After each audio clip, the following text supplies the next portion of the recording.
रामायण आदर्श जीवन की गाथा। रामायण हिंदू धर्म के दो महान काव्यों में से एक है।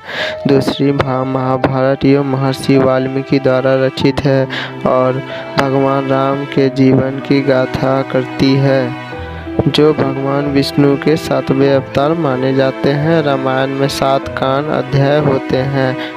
बालकांड अध्याय के राजा दशरथ की 3 रानियां थीं, कौशल्या, कैकेयी और सुमित्रा। संतान न होने के दुखी दशरथ ने पुष्टि यज्ञ कराया। यज्ञ के बाद उन्हें 4 पुत्री हुई, कौशल्या से राम, कैकेयी से भरत और सुमित्रा से लक्ष्मण व शत्रुघ्न। राम सबसे बड़े और गुणवान थे। रामायण हमेशा राम के साथ रहते थे और भरत व शत्रुघ्न भी एक दूसरे के अत्यंत प्रिय थे। जब राम और लक्ष्मण युवा हुए, ऋषि विश्वामित्र उन्हें राक्षसों से यज्ञ की रक्षा हेतु साथ ले गए। राम ने ताड़का और सुबाहु जैसे राक्षसों का वध किया।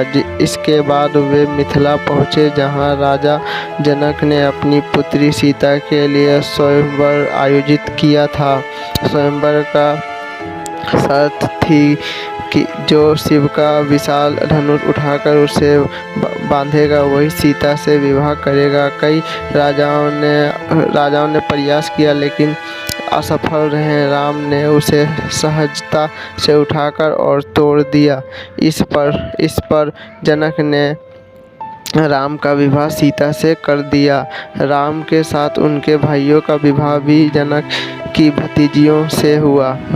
भरत का मंडनी, लक्ष्मण का उर्मिला और शत्रुघ्न का शतांकृति से। राजा दशरथ ने निर्णय लिया कि जब वे राम को राजगद्दी सौंपकर संन्यास लेंगे। पूरी अयोध्या में हर्ष था, लेकिन कैकेयी की दासी मंथरा ने उसे भड़काया कि राम के राजा बनाने पर भारत का महत्व घट जाएगा।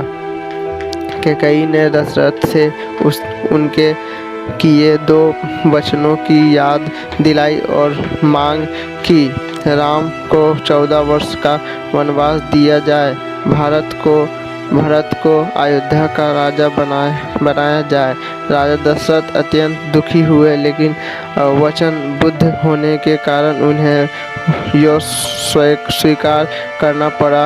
राम ने बना आरोध किए वन जाने का निर्णय लिया। सीता और लक्ष्मण भी उनके साथ गए। यह देखकर समस्त अयोध्यावासी रो पड़े। राजा दशरथ पुत्र वियोग में कुछ दिनों में ही शरीर त्याग देते हैं। भरत जो उस समय